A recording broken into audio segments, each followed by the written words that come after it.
औरंगजेब ज्या वेळेला आग्र्यावरनं निघालाय, महाराज गेले 1680 साली आणि औरंगजेब महाराष्ट्रामध्ये पोहोचलाय 1681 साली. 1681 ते 1707 27 वर्ष तो महाराष्ट्रात लढत होता.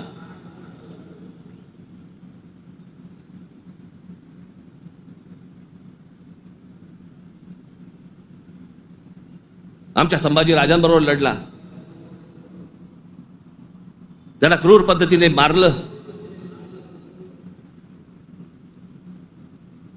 राजाराम महाराज लढले, संताजी धनाजी लढले आणि आमच्या तारा राणी साहेब लढल्या. या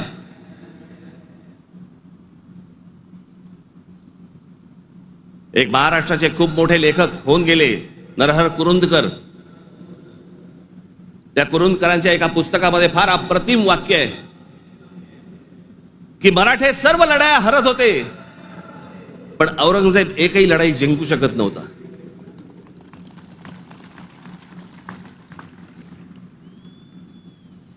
याचं कारण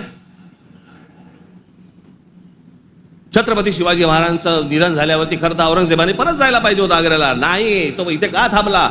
एवढा मोठ्या बलाढ्य प्रदेशाचा राजा, शहनशाह, एका 2.5, 3, 3.5, 4 जिल्ह्याच्या एका राजासाठी इथे ठाण मांडून का बसला?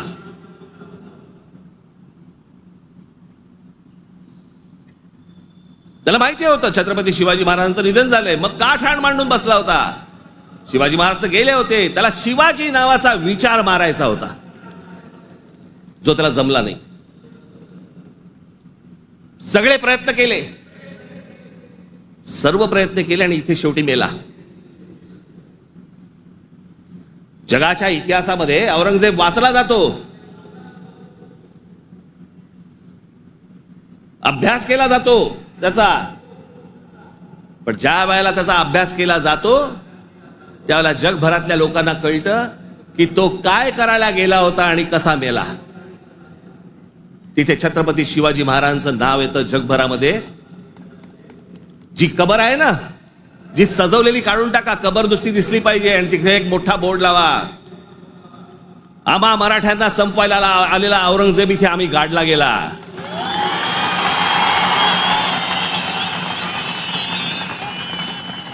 हा आमचा इतिहास.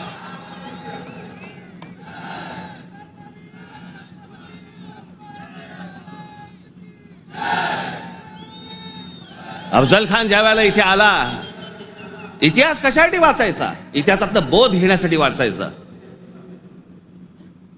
अफजल खान जेव्हा इथे आला त्यावेळेला प्रतापगडावरती मारला गेला खाली, तिथेच त्याची खाली कबर खोदली गेली, तिथेच त्याला पुरला. मराठीत एक फार अप्रतिम जो शब्द आहे ना, पुरून उरीन, तो आहे. तुला पुरीन आणि उरीन,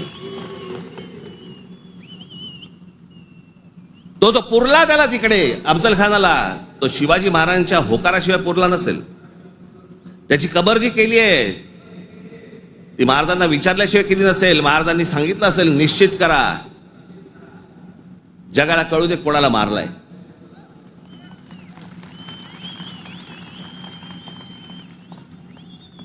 आपण ज्या मराठ्यांनी महाराष्ट्राने ज्यांना ज्यांना गाडले त्यांची प्रतीकं नेस्तनाबूत करून चालणार नाही, ती जगाला दाखवली पाहिजेत आम्ही यांना गाडलंय.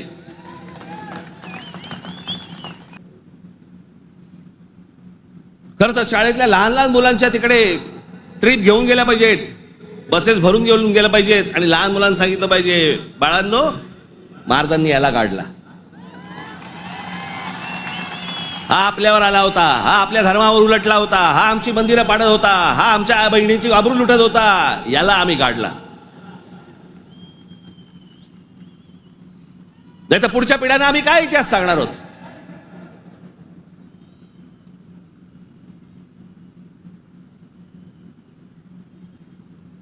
माझं महाराष्ट्रातल्या सर्व तरुणांना आणि तरुणींना माझं सर्वांना सांगणं आहे, खास करून तरुणांना आणि तरुणींना, व्हॉट्सअपवरती इतिहास वाचायचा पहिला बंद करा. आणि इतिहास ज्या वेळेला तुम्हाला जातीतनं सांगण्याचा कोणीतरी प्रयत्न ज्या वेळेला करेल त्यावेळेला लक्षात ठेवा, तो कुठच्या ना तरी कुठच्या पक्षाला बांधील असेल. तुमची फक्त माती भडकवण्यासाठी हे सगळे उद्योग केले जातात. तुम्ही एक होऊच नाहीत, तुम्ही मराठी म्हणून एक येऊच नाहीत, तुम्ही महाराष्ट्र म्हणून एक येऊच नाहीत, याच्यासाठी जे सगळे प्रयत्न चालू असतात. VPL यूट्यूब चॅनलला लाईक करा, सबस्क्राईब करा आणि बेल आयकॉनवर क्लिक करायला विसरू नका.